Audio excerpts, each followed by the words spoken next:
আজকে আমি তোমাদের বলবো যে ভিডিও ডিলিট করার কারণে চ্যানেলের কি ক্ষতি হয়। একটা চ্যানেলে ভিডিও যখন তুমি ডিলিট করে দেবে, সেই চ্যানেলটার কি ক্ষতি হবে, কি কি অসুবিধা হতে পারে ভবিষ্যতে, সেটা আজকে তোমাদের আমি আলোচনা করব। তোমরা অবশ্যই ভিডিও প্রথম থেকে শেষ পর্যন্ত স্কিপ না করে দেখবে। আর যদি মনে হয় যে ভিডিওতে কোনো ইনফরমেশন পাচ্ছি, তাহলে ভিডিওটা একটা লাইক করবে এবং চ্যানেলটি সাবস্ক্রাইব করে পাশে থাকবে। চলো আমাদের ভিডিও শুরু করে দিই। আমাদের মেন প্রবলেম কি জানো তো? আমরা কিছু প্রবলেম হলে আমরা ভিডিও ডিলিট করে দিই। আমরা ভাবি না যে চ্যানেলে কি ক্ষতি হলো, আমার ভিডিওর কি ক্ষতি হলো, যে আমার সাবস্ক্রাইবার কি ক্ষতি হলো, সেটা কিচ্ছু ভাবি না। জাস্ট আমরা ভিডিওটা ডিলিট করে দিই। তাহলে ভেবে নিই যে আমাদের সমস্ত চিন্তা, আমাদের সমস্ত যে প্রবলেমগুলো চ্যানেলে সব শেষ, আমাদের কোনো টেনশন নাই, এটা ভাবি আমরা। আসলে সেটা না। দেখো, একটা স্ট্রাইক, আমাদের স্ট্রাইক, ভিডিওতে স্ট্রাইক আছে দু কারণে। একটা যে কপিরাইট স্ট্রাইক, কপিরাইট বলতে যে আমরা ভিডিও, মিউজিক, কারো কিছু নিই, সে কন্টেন্ট কপি করি, সেগুলো হচ্ছে কপিরাইট স্ট্রাইক। আর একটা হচ্ছে আমাদের কমিউনিটি গাইডলাইন স্ট্রাইক। এই দুটো স্ট্রাইক আছে। কপিরাইট স্ট্রাইক কি? কপিরাইট স্ট্রাইক হচ্ছে যে কারো ভিডিও নিয়েছি, দিয়েছে, পোস্ট করেছি আমার ভিডিওতে, কারো ভিডিও নিয়ে কপি করেছি, কারো কিছু টোন সাউন্ড নিয়েছি, কারো কিছু ভিডিও ফুটেজ নিয়েছি, সেটা কপিরাইট নিয়ে ওটা কপিরাইট স্ট্রাইক আছে। আর কমিউনিটি গাইডলাইন্স কি? কমিউনিটি গাইডলাইন্স হচ্ছে যে আমরা কোনো কিছু রুলস ফলো করিনি ভিডিওর, আমাদের ইউটিউবে যে রুলসগুলো থাকে, যে পলিসিগুলো থাকে, সেগুলো না মানার কারণে আমাদের ভিডিওতে কমিউনিটি গাইডলাইন্স আছে।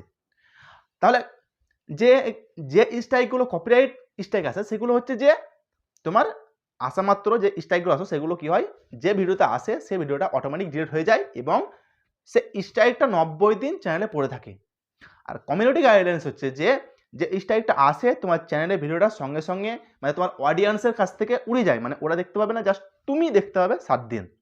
তোমার কাছে রিভিউয়ের জন্য থাকা হয় তোমার চ্যানেলে, সে ভিডিওটা তোমার চ্যানেলে পড়ে থাকে 7 দিন, তুমি রিভিউ করার জন্য যে তুমি কোন জায়গায় পলিসি ইস্যু করেছো, কোন জায়গায় তুমি যে ইউটিউবের যে কমিউনিটি গাইডলাইন্স ফলো করনি, সেটা দেখার জন্য। যদি মনে হয় কি না, আমি তো সব কিছু ঠিক করেছি, কমিউনিটি গাইডলাইন্স সব কিছু ফলো করেছি, সব কিছু গাইডলাইন্স ফলো করেছি, সব পলিসি ফলো করেছি, তাহলে তুমি আবার রিভিউ করে ভিডিওটা ফিরে নিতে পারবে এবং যে স্ট্রাইকটা সেটা অটোমেটিক উড়ে যাবে।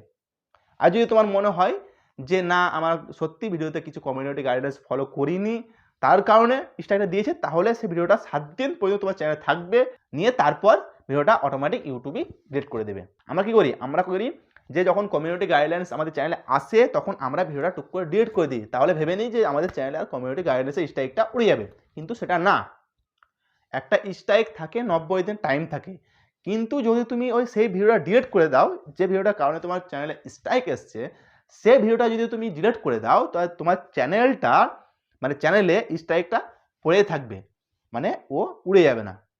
তার জন্য কোনো কমিউনিটি গাইডলাইন্সের স্ট্রাইক যদি চ্যানেল তোমার আসে, তাহলে ভিডিওটা না ডিলিট করে ভিডিওটা রিভিউ করবে, দেখবে কোন জায়গায় ভুল আছে। যদি তোমার ভুল থাকে, কোনো কমিউনিটি গাইডলাইন্স তুমি ফলো করোনি, তাহলে অটোমেটিক দেখে নিলে এবার 7 দিন পর ভিডিওটা অটোমেটিক ইউটিউব ডিলিট করে দেবে এবং যে স্ট্রাইকটা থাকবে সেটা তোমার 90 দিনের মধ্যে উড়ে যাবে, থাকার পর উড়ে যাবে। তো তোমরা কোনোদিনই ভুল করবে না যে একটা কমিউনিটি গাইডলাইন্সের স্ট্রাইক এলো চ্যানেলে, তুমি ভিডিওটা ডিলিট করে দিলে, তাহলে তোমার চ্যানেলের স্ট্রাইকটা সারা জীবন পড়ে থাকবে। আর একটা কারণ কি? আর একটা কারণ হচ্ছে যে ভিডিও ডিলিট করে দিই আমরা, আর একটা কারণ যে চ্যানেলের ক্ষতি হবে, সেটা হচ্ছে যে ধরো আমার চ্যানেলে মনিটাইজেশন অন করিনি এখনো। এবার কি হচ্ছে, ধরো আমার চ্যানেলের ওয়াচ টাইম প্রায় ধরো 4500 কিংবা 600 ঘন্টা হয়ে গেছে। এবার তুমি ভাবছো যে আমার একটা ভিডিওতে কপিরাইট ক্লেম এসছে, তাহলে তো কপিরাইট ক্লেম তো তোমরা ভাবছো যে কি আমার চ্যানেল মনিটাইজেশন হবে না, তাহলে তো আমার বেকার সব, তাহলে ভিডিওটা ডিলিট করে দিই। এবার যখন ভিডিওটা তুমি ডিলিট করতে যাবে, তখন তোমার ধরো ওই ভিডিওটার মাধ্যমে তোমার চ্যানেলের মেন শক্তি বলতে কি, ধরো ওই ভিডিওটায় তোমার 1000 ঘন্টা ওয়াচ টাইম এনেছে এবং সাবস্ক্রাইবার এনেছে অনেক, এবং ভিডিওটা চলতেই আছে, থামছে না, চলতেই আছে।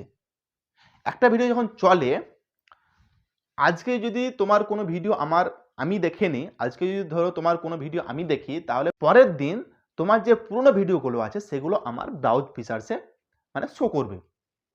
তাহলে কি হলো, ওই ভিডিওটার কারণে আমার যে পুরনো ভিডিওগুলো থাকে সেগুলো চলতে থাকে। তার জন্য তুমি যখন ওই ভিডিও ডিলিট করে দেবে কপিরাইট ক্লেম আছে বলে, তখন কি হবে, তখন তোমার চ্যানেলের ওয়াচ টাইমটা পুরো উড়ে যাবে। যে 1000 ঘন্টা পেয়েছো ওখান থেকে সেটা উড়ে যাবে। যে ভিউগুলো আসছিল ওই ভিডিওটার মাধ্যমে যে ভিউগুলো আসছিল সেগুলো আসবে না, চ্যানেলটা থেমে যাবে।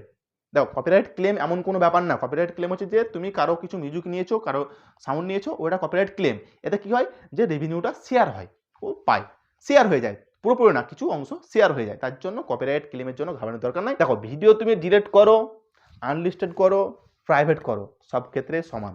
তুমি ভাবছো যে ভিডিও ডিলিট করলাম না, আমি আনলিস্ট করে দিলাম, তাও তোমার যে ওয়াচ টাইম সেটাও সরে যাবে, তুমি প্রাইভেট করে রাখলেও সেটাও সরে যাবে। তার জন্য ভিডিও আমরা দেখব যে পপুলার ভিডিও যেহেতু কপিরাইট ক্লেম চলে আসে তাহলে ডিলিট করার দরকার নাই, থেকে যাবে, থাক না, অসুবিধা তো নাই, স্ট্রাইক তো নাই। তার জন্য ভিডিও ডিলিট করার সাবধান, যে এমন কোনো ভিডিও ডিলিট করবে না যেন সেটার কারণে তোমার চ্যানেলটা পুরো বসে যায়। ধরো তুমি একটা পপুলার ভিডিও ডিলিট করে দিলে, ওটার ক্ষেত্রে যে ভিউগুলো আসছিল, ওটার সাহায্যে যে ভিউগুলো আসছিল সেগুলো আসবে না। আর কমিউনিটি গাইডলাইন্স যদি তোমার আসে তো ভুলেও ভিডিওটা ডিলিট করবে না, আগে ভিডিওটা রিভিউ করবে, তারপরে অটোমেটিক ইউটিউব ডিলিট করে দেবে। তাহলে তোমার স্ট্রাইকটা উড়ে যাবে, নাহলে তোমার চ্যানেলে পড়ে থাকবে। তো আজকের ভিডিও এতটাই ছিল যে ভিডিও ডিলিট করার সাবধানতা, মানে করলে কি ক্ষতি। ভিডিও যদি ভালো লাগে থাকে তবে সেটা লাইক করবে এবং চ্যানেলটি সাবস্ক্রাইব করে নেবে এরকম প্রতিনিয়ত ভিডিও পাওয়ার জন্য। চলো টাটা।